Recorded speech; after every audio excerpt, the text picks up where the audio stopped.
Hi guys, good morning. Kakagising ko lang. Sa mga oras na to ay 9:47 na ng umaga. 9:30 talaga ang gising ko kasi nga bakasyon naman. Tapos 9:30 nagpapainom din ako ng gamot ng alaga ko. Story time tayo. Kwento ko sa inyo yung buhay ko dito sa Jeddah. Nung dumating ako dito sa Jeddah, wala yung mga amo ko. Nasa bakasyon sila. Sa Egypt, kung saan yung pinuntahan namin, kung saan nasunog tong mukha ko. Doon sila. And sa awa ng Diyos, nakarating din ako doon sa pinuntahan nila. Na yun. And doon ko nga nakuha ang sunog ng aking pagbumuka sa kaliligo ng dagat. Tapos, ang mga amo ko ay may mga trabaho.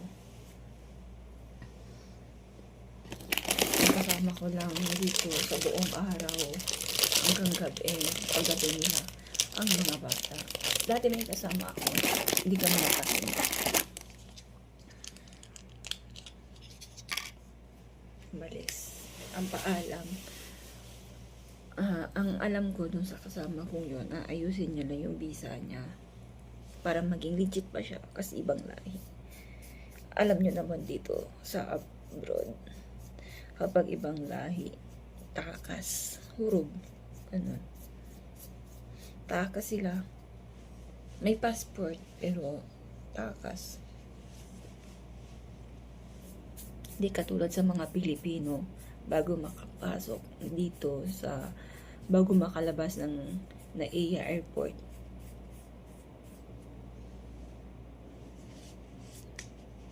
kompleto sa papel. May TESDA, may NC2, mali. TESDA NC2, parehas lang yan. May PIDUS, may OWA, nag-medical ng pagkarami-rami, pre-medical, final medical,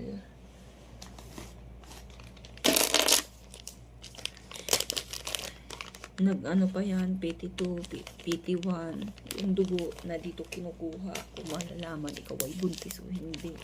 Kasi pag dugo, serum, pag nag-PT2 ka ng gamit or nag-PT ka na ang gamit mo ay ang ginawa mong PT ay serum, wala kang tago.